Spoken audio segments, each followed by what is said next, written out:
Go. Ooh. Mine.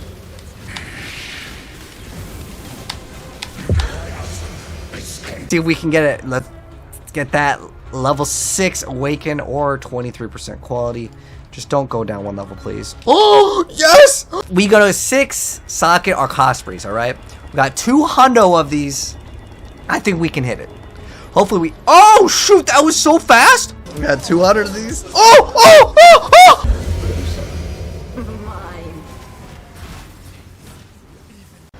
Alrighty guys, welcome back for more Path of Exile. So, at this moment, I've completed 108 out of 115 maps. There's a couple of unique maps that I haven't done. There's also these watchstones we can acquire, but with the intro clips, that's basically showing you guys the bosses defeated with this build.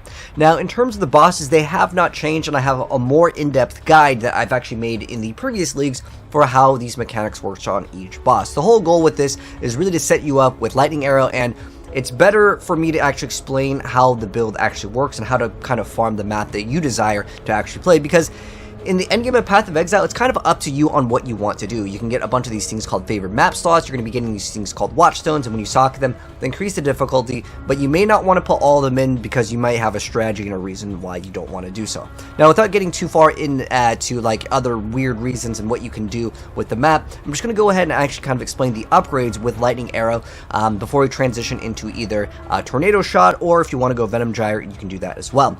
But now I've kind of scaled crit, and I want to show you guys how the gameplay plays with crit, as well as with a new helmet that's actually really cheap called S&S Mark. So this helmet over here, it's relatively cheap. I'm going to go ahead and have my Awakened PoE trade opened up, and I'll show you guys the prices of my pieces of gear, as it's very important that you guys try to look for similar pieces of gear unless you don't want to go crit.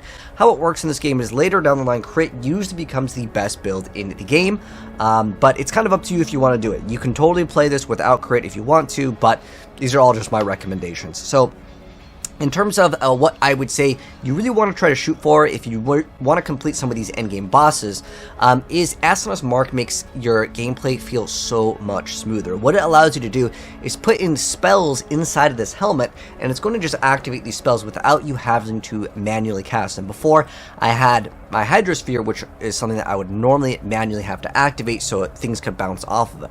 But now it's activated automatically because it's socketed inside this helmet. Now, this helmet used to be kind of more expensive. I'll kind of scan some of my items over here so you can see the prices on some of these. So, for example, this helmet is relatively cheap. It's like 10 chaos. I did get a corruption that actually made it cost a little bit more, but that's just to get increased life. You can start scaling your stuff to be even better. Most of these pieces of gear, like my armor here, this Ospreys, it's only like 2 chaos. It's not a very expensive item.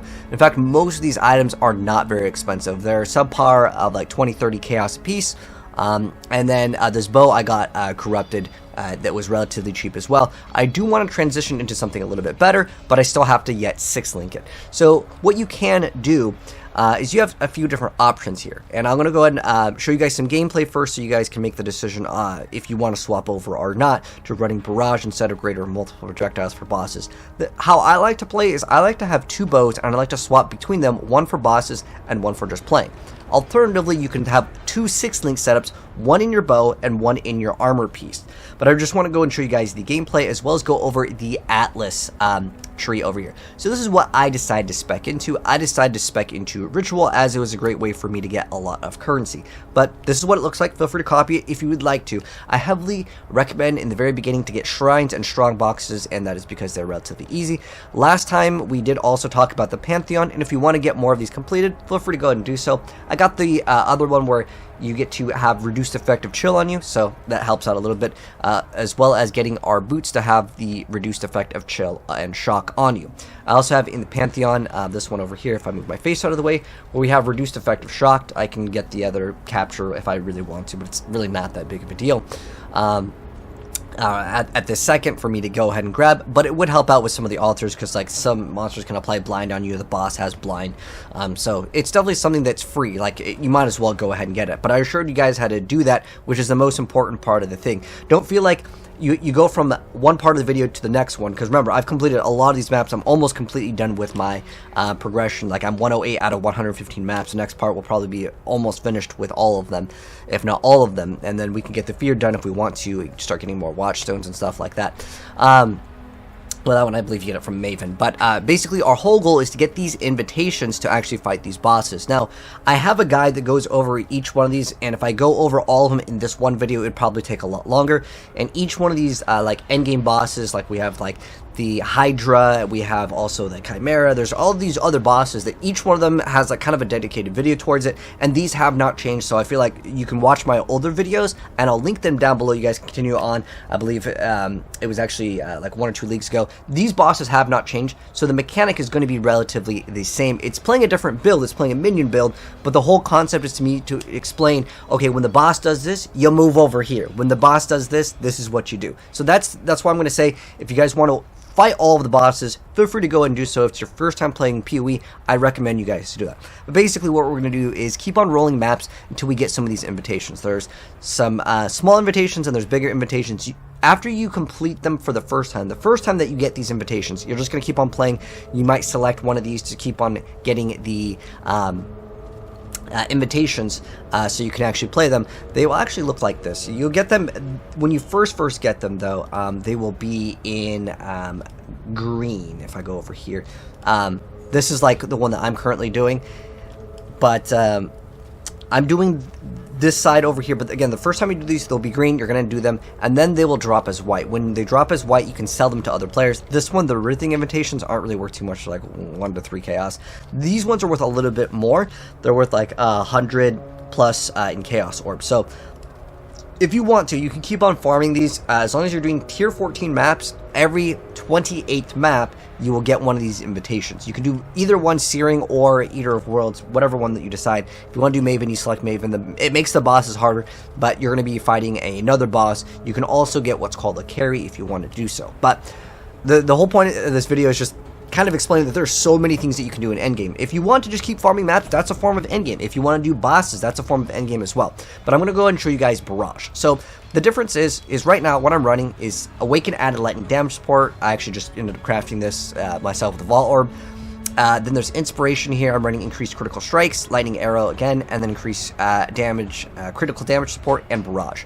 I swap into greater multiple projectiles to hit more targets, which helps me do the maps faster. Now, with the Barrage support, it does not make all of those projectiles come out like kind of in a fan. It makes all the projectiles kind of go in just a straight line. So it helps out versus bosses because it's kind of hard to explain how all this stuff kind of works. But to really sum it up, as great as Vengeance Cascade is, there are certain limitations that it may reach depending on where the boss is oriented, depending on if there is terrain behind the boss, and depending if the arrows will actually chain off behind them, because it has a 20% chance to kind of hit them, and then it can go chain off of the walls. But basically what it comes down to, Barrage is generally going to be better, and if you want to level these up, upgrade the quality, do that with your flask. Like, we're getting towards like making your character almost as perfect as possible. I'll mouse over the pieces of gear if you want to kind of have them as reference, but the only other like skill that I'm going to mention that is important here, that we'll actually have to manually activate, and it's optional if you want to run it, is I like to run Blood Rage. Another thing that I like to do is I like to get to around level 95. Right now we are currently 94, but about at 95 is when I stop caring about levels, and I remove rings that cannot be ignited and bleeding cannot be inflicted on you. So in order to get immunity to corrupted blood, what I did was I got a jewel, but to be immune to being ignited and being immune to bleed, you have to get these as corruptions on rings, or you can get them in other ways, but the easiest way is to get them on rings. It will significantly be worse in terms of what your rings can do, because I want crit strike multi, crit strike chance. Those will increase our DPS. We can make our DPS go up way higher, and we will do that. Once I gain like 1 or 2 more levels, I'll drop these rings. These are for survivability, because as you progress, you'll notice things get a lot more difficult in the game. So in terms of like my bow, I showed you guys my bow right here. It just has a bunch of elementals. Specifically, I like to get lightning, so it hits harder for lightning, therefore the shock value will be higher, so we deal more damage to the enemy. And a helmet, I already explained this, as Mark, really great helmet, very cheap as well. It used to be like really expensive, but it's way cheaper now in this league because it's just easier to drop, I guess. What I have inside is Sniper's Mark, I've got Tornado, I've got Conductivity, as well as Hydrosphere. You don't have to level up any of these except for getting Conductivity high as well as getting Sniper's Mark high is an advantage. But Tornado, these are just to exist so they act as targets for your arrows to go into and chain off of. And then our Quiver, we haven't really upgraded this at all, just some stat sticks. And what I mean by stat stick is usually life, resistances, and then damage can be nice too. For our boots, I do have some Eldritch currency on these, which you can get by just kind of playing. And you can throw these on, and it helps a little bit, but I don't think it's really super important to worry about. But if you get some stuff with extra implicits that you don't need, you can roll over them using the Eldritch currency, which looks something like this. You might have just picked them up as you're playing as well. But yeah, if you hold Alt, you can see which one is which. So each item that you have that can have Eldritch currency on it, like your boots, gloves, your chest piece, but it doesn't work on uniques. A helmet, those are the ones. You can't put it on weapons. I wish you could. That'd be actually a really cool addition. But there's basically a blue and a red. And if I hold Alt, you can see it says Searing Exarch Explicit Modifier. It's the lesser version. There's 4 different versions of each one of these. They can be upgraded. That's what we rolled on it. The one that you'd actually want to try to get is Brittle Ground because it increases your crit if you want to play crit. I'm going to also show you guys my tree as that has changed. I'm running Cast on Death Portal, so if we die, it just automatically makes a portal for us. I'm running Cosprey's Will, very cheap armor. I want this because it gives us lots of chaos resistance. It allows us to apply additional curse, and our hexes can affect hexproof enemies. Hexproof enemies are ones that cannot be cursed. The other effect of poison doesn't matter. It's just a really cheap armor, and I try to stick with a bunch of uniques here in most of the builds, because earlier on it makes it so there's something that everyone can be like, okay, I'll just get this thing, and it's really cheap. There's nothing in my build that's like expensive, that's like a divine in terms of cost yet. But yeah, this is just really cheap armor. You guys can get that as well. I'm running Coaling Strike on Siege Ballista, and then I'm running Grace over here. Now I've also thrown in another gem over here called Determination, which grants us additional armor for some more survivability. I'm going to drop this later. We're going to run Wrath. It's going to give us way more damage, but I'm sure as you guys start progressing to these red maps, you notice there are going to be a lot more difficult, so this helps out with that. And then I'm running Precision over here. So these are my auras that I'm running. These are the 3 current auras. And then I'm going to go into my passive skill tree so you guys can see what that looks like. So last time we ended off, we did all of the labs. I showed you guys how to get the Pantheon, like with capturing the souls. This is what my tree looks like. The notables that I got was Lightning Mastery to give us increased effective shock over here. And then I have arrows gain critical strike chances, they travel further up, just so I can keep a high amount of damage to further targets, because I'm also running Point Blank. Again, keep in mind everything I mentioned, you don't have to get it automatically ASAP, you can get it as time comes. But since I'm scaling crit, oh, another thing that's important is also spell suppression. But I'll leave like the POB and the POE Ninja just so you guys can like, one click kind of see it. But just for anyone that's just like, okay, I just want to kind of see it visually. Another thing I really like is to knock back enemies when you get a critical strike. This allows you to fight bosses and be a little bit more aggressive here, especially with Point Blank, because this is where you're going to be dealing more damage up close. It's specifically for bosses that I like Point Blank on. Most of the other stuff you can hit things far away, and that's why I just like getting this. It basically makes our crit like near 100% chance, even though in the sheet over here, this damage, by the way, is not always going to be the most accurate. The reason why it's not going to be the most accurate is because of the way Vengeance Cascade works and the way Chain works, and we get a lot more damage out of a lot of these other things being met. So I'm going to go ahead and hop into a map, and you guys can see kind of how it looks like. Another thing I've added to the build, if I had another gem socket, I would just throw it in. Right now I'm running Dash and Blood Rage here. Normally I'd run Second Wind. But I'm running Blood Rage. It gives us extra attack speed, and it also gives us Frenzy Charge on kill. There's a 25% chance. Frenzy Charge gives us 4% more damage, which is a multiplier, which is great. But yeah, I think I moused over most of the things here. And then eventually I plan to get maybe like Pharaoh's Fur. We'll do some stuff, but I'm just going to run a map. Now, do the maps that you want to do, by the way. You don't have to do every single map. You can trade the maps. You can get them off other players. I'm going to go and do Dry Sea. Ones that I could recommend for beginner players. I like Grotto, Dry Sea, and Arid Lake. Those are the maps that I think are relatively beginner-friendly as well. I'm going to go ahead and select Eater Worlds. You can select Searing Exarch if you want. But again, the point is to get these and do these bosses. And I already have guides on how to defeat these bosses, so I feel like it's redundant to re-upload them because it's the same concept pretty much. You go up to the boss and you hit them. And then they do certain mechanics. And like I said, it's explained in that because Otherwise, this video would be like over an hour long if I explained every boss in this video. But all we're really doing is kind of the same thing. I've automated all my flasks. So what we're looking for is basically the boss. And we'll kill some stuff on the way. If we see some shrines, see some strong boxes, we'll go and tap those. Pick up anything if we see things on the way to get. But going over the map relatively fast. As far as the Sanctum mechanic, apparently it can be very rewarding if you can complete it, but they are quite challenging. And for me right now, I'd rather just focus in on getting some more currency. Well, actually, I have like some more divines. I actually have a bunch of items ready to go. Since I'm scaling ritual, that's the mechanic that I enjoy, but maybe you like expedition, maybe you like a certain league mechanic. Hey, that's all good. You do the mechanic that you enjoy the most. And I can't say, you know, which one is the best for you, because you need to decide for yourself which one you like. But we're just kind of looking for the boss now. I really recommend beginner players to get Shrine, though. It makes the maps so much smoother. But you can see we're just cleaning up content really fast. But once we get to the boss, I will swap out my gem here. The boss is somewhere over here. There's a strong box. We can click on that strong box. And look at that strong box. It ignites us, but it doesn't matter. So what you're looking for, if you want to also get immunity to bleed and stuff, you can do that. That armor is actually really good for like leveling, but it doesn't really matter. It's probably worth like 1 chaos orb. And like, if certain things aren't really worth your time to pick up, hey, that's a real thing. Like, it's more efficient sometimes to just go as fast as you can on the map, kill the boss, and get out. Gotta look for the area which the boss spawns in. It's usually just a little like area that's tagged out onto the side. It could be over here. This is for this map, Dry Sea. But Grotto is another great map that has a layout that's similar to like a donut. I like this map because it has Imperial Legacy, which can drop... oh, we went into this area. It has a divination card, which can grant you the ability to get a 6-link bow. And it's guaranteed once you have like the amount of cards required for it. But it might be over here. Sometimes you get unlucky. This one, in terms of the map, it is kind of large, but the boss is relatively easy. So right now, I know I'm coming up to the boss.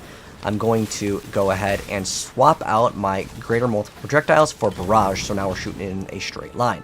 We're going to go up to the boss and just melt him as quickly as possible. We want to refill our flasks. We can go ahead and do that as well. But yeah, I want to get as close as I can to the boss. That way I can get all of those projectiles to kind of land. Because when you're further away, they do kind of split apart. I mean, most bosses are relatively large, but we got some maps. We'll pick them up, and we basically are done. Now, what this is going to do is we're going to see that this little thing has a tick. It's 1 out of 28, and we keep on doing these up until we get the invitation. If you want to do these bosses, again, everything that I'm mentioning is kind of optional. And this is basically where I kind of explain that you can do what you want to do in the end game. You can get, like right now I have my flasks charged when everything reaches full. I've got like my stuff maxed out on quality. I've got most of my gears maxed out on quality as well. And these are really cheap to get, like blacksmith's whetstones, and now you can get the corrupted currency called tainted, like blacksmith whetstones, and those will work on corrupted gear, because sometimes you may get a corrupted piece of gear that you can't use. You can't just go and put whetstones on this thing, but it goes beyond 20% if you happen to have it this way. There's also a different way through Betrayal where you can get your items to go past 20% quality. But start looking at getting your stuff to be as perfect as it can possibly be. You can also look for items that people are selling in the marketplace. And I know as a beginner player, it can be kind of like weird to like look at the marketplace, but it's part of learning the game. There are certain things like that cost breeze that I 6-link, which if I remember, I put it in the intro clip, but I 6-linked that myself. I think I did a YouTube shorts on it. So I just got like lucky and I decided let's just go 6-link a cost breeze because I had one that rolled relatively well. I'm not using it. I literally just got it so I could go ahead and put it up on the market, and then I made some profit off of it. I got 2 divines off of that. Now, some other things that I'm currently I'm listing, and this is one that I bought just literally to flip. So I paid 1 divine for this. It's a Shadow Stitch, which is a really good piece of armor. It gives you a massive amount of armor, evasion, and energy shield, which is really great. Now, it has this other thing where you get increased life, but it gives you negative resistances for each corrupted item equipped. They almost kind of cancel each other out, to be honest. But the reason why it's so good is because it has a double corruption. It's got reduced chaos damage taken and increased damage on it. So this will sell for 2 divines through time. Sometimes it takes time. You don't buy something and it sells instantly sometimes. Sometimes you can get good deals, and I have flipped a couple items for like 20-30 chaos that I'm like, okay, that's way below market value. Like there's a couple bows while I was buying mine and waiting for my upgrade. Like I bought this bow for I think it was like 10 chaos, and I was just like, wow, there are definitely deals that you can get, and this bow is better than my current bow, but it's not a 6th link. Right now, could I get armor that's 6th link? Sure, that'd be great. I also have a few other suggestions that I can give, because I was upgrading my stuff slowly. Like I bought a regular Asinus Chant. Keep in mind, you might not find one with a good corruption. Ideally, you can get increased damage with like Lightning Arrow. You can get mana reservation efficiency. You have certain skills. Speaking of mana reservation, I know I showed you guys my tree over here in case you guys want to copy it. But one thing that I really recommend getting is you can unspec out of the skill points. I believe we went this way. I put some skill points this way, and I've kind of reorganized the tree. Again, here's the tree if you wanted to see it. It's optional if you want to get crit, but I started scaling crit here. So we got a bunch of crit nodes here. And then Lionized Fall was really expensive this league. I'm not sure if it's still super expensive, but that is one item that I can recommend. Let me actually double check, because sometimes I want certain things for builds, but then like they go up and down in price, right? So Lionized Fall, this is a jewel, and if you do get this, you can put it, I'll show you guys where to put it, and you guys can get massive amount of extra damage. Okay, it's like relatively affordable now. It's like 100 chaos if you want to get it. It's optional. I didn't get it here, and I didn't get any cluster jewels because I felt like the build would be a lot more expensive. I spent about was like 80. I want to say this was 80 chaos at the time I bought it, but it could be cheaper. What you can do to get a lot more damage also is get a Watcher's Eye with increased damage while affected by precision. The other stat on it where it says attack damage leeches life, it's okay. I mean, it helps out. It's definitely not bad. But to get certain like really good ones to get extra crit while you're affected by precision and stuff, they can get quite pricey. But this is just the one I got. It's kind of a placeholder. We have some leech right here, and usually with bows you don't get hit too often, other than you get hit once really hard. But spell suppression really helps out with that, so if you want to invest into this spell suppression, it's really fantastic. But if you do get Lionized Fall, you put it here, and it converts all these daggers and claw nodes. It transforms them all into bows. But then you may want to not go down here on this part of the tree because it's just too far away and you want to get more damage, whatever the case may be. But a lot of times you'll notice that a lot more players will get a lot more damage if you go to like the top builds, because this is something that I gotta stress. If you're looking at other people's builds, like for example, I killed that boss in, I don't know, 5 to 10 seconds, right? Some people will look at other people's, and they'll kill the boss in 1 second. They're like, dude, I want to copy his build. Everything on my gear right here is really, really cheap. I mean, everything that I'm showing you guys is very cheap. Cost breeze is like 2.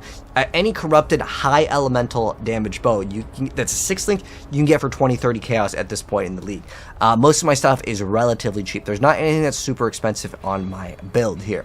I want to get more expensive things, but my whole goal as a beginner's guide is not to show you guys something that is unrealistic. Most of those builds that you will see on like videos where it's like killing the boss in like one second, they've got a lot of gear that will take you months of farming if you're a brand new player, and it's unrealistic expectations. So I try to keep it real with you guys with these beginner guides and stuff like that. But you can go ahead and push. If you really want to push, you can go to PoE.ninja. And I just go to like, here's like the main website. You can just click on builds and whatever build that you're playing, because I want this video to be like kind of like something to teach you guys. You can just type in whatever you want on the filter, whatever skill you want. Maybe you like lightning arrow, maybe you want to do tornado shot. Type in whatever you want, and then just you can sort by DPS. Now the other important thing when you sort by DPS, 2000 life. Maybe he's got a lot of defenses. I don't know. Like, we can click on it and check it out. Maybe he's got determination, grace, but I really doubt he's got all these auras for massive amounts of survivability. But the thing is that you also have to not just sort by DPS and then be like, okay, this is the top one, I'm going for that one. They might have items that will take months of farming, right? Or weeks of farming, or you'll have to know the game or get really lucky and get an insane drop. But look for one that you can definitely see that they actually have life. Normally, bow characters will have about 4,000 life. I make mine a little bit more on the tanky side because I want to be able to survive and also make it easier for you guys, because there's certain mechanics where you literally will get one-shotted. It doesn't matter if you get 10k life, you get one-shotted for some of these uber mechanics. You got the Maven. If you don't do the what's called the memory game, you will die and get one-shotted, okay? It doesn't matter. You can have quadrillion life. You're getting one-shot. It's just how it is. But without making this video too long, and like I said, I'll pin in the comment some of the mechanics for some other bosses, because I do have like the video. This is for Sentinel, but I have this guide that will show you how to fight all these other like bosses. I know the gameplay is different in terms of like the build, but it is the same concept. Is basically like you just have a bow instead. But basically, check out what other people are using, see if you can fit these in. A lot of times on the top DPS, I'm not gonna lie, this stuff is very expensive. It's unrealistic. Like, literally one ring on that character is more expensive than my entire character. And we will get more expensive things very, very soon. But if you do want to get a massive amount of extra damage, you definitely want to get something that has additional curse. I think I have armor over here. Okay, so if you want to get massive amounts of extra damage, this is crit strike chance. There's one that I bought for like literally I bought it for 3 chaos. You can sometimes just snipe deals if you get lucky. Here it is. So I got this for literally 3 chaos. And if I can get this to be 6 link, it would be pretty decent. So what it does, it's got high evasion. We have additional curse. Attacks have additional crit strike chance. This is great. I really like to get assassin bows. You can get a thicket bow if you want more attacks, but it just kind of depends on you. You know, do what you want to. Maybe you don't want to go for crit. Maybe you really like running the thing that I was talking about earlier, where you just run precise technique. You get 40% more damage, but remember, you got to keep your accuracy rating high enough. And at some point, I was running Obscurantis. I was running Thunderfist for a lot of the gameplay. By the way, I'm not even like running the 6-link bow. Not that this is expensive at all, but I was still running my Thunderfist. But if you do happen to get this helmet and you want to throw in conductivity, and I should explain what this does. So we already have snipers marked. That's curse number 1. We need something that gives us additional curse. You can get it in your amulet, but Vengeance Cascade, I like it so much that I'm probably not going to be replacing it unless I get an amulet that is like godly tier. And a lot of the damage sheets, Vengeance Cascade can't be accounted for because of the way it works. It's just kind of complicated. But if you want to, you can get it as an anointment on the amulet. But I like Cost Breeze. It's really cheap. You guys can get it as well. It gives you good chaos resistance. The only thing is it doesn't give you life. Like this over here, this gives us, well, 38 life is not that much, to be honest. Usually about like 70, 80 life is what you want to shoot for, but getting an additional curse is great. You want like a hunter mod for that. But yeah, getting Thunderfist, if you're using Thunderfist, you can complete all these bosses with Thunderfist. In fact, some of them I did complete it with Thunderfist, but eventually I swapped off Thunderfist so that way I can get some gloves that have life, that give us extra attack speed, that's going to give us more damage. I actually want to swap into Divergent Lightning Arrow, which will give us physical to elemental like conversion for lightning, and then we're going to be able to deal more damage with that, because it scales better when I just go specifically for a lightning. But again, I got a 6-link this one. And then with our gloves, we can get more physical to lightning conversion. You can also get it technically over here on the tree if I unselected this one, but I can convert 40. Right now, it automatically converts 50% with lightning arrow. The base lightning arrow converts 50%. Then we can get another 20% off of Divergent Lightning Arrow, and then another like 25% I think is on gloves we can get or something like that. And then we get near 100%. But anyways, lots of ranting. I know there's so much to explain, but you got to do what's right for you. Like, if you don't want to swap and you still want to run, and I specifically showed you guys all gameplay for the most part without Barrage, but it's up to you. You can purchase gems from other players, and that way you don't have to level them up, because it's kind of tedious to level them up. But yeah, that's basically where I want to end it off on this part. So if you guys want to do the bosses, it's optional. If you guys just want to keep on doing maps without doing these other super endgame bosses, hey, that's cool too. It's kind of up to you on what you want to do with Path of Exile's endgame. But anyways, that's going to wrap it up for this part of the play session here. If you guys enjoyed it, drop a like. It really helps. And I'll see you guys on the next one. Peace.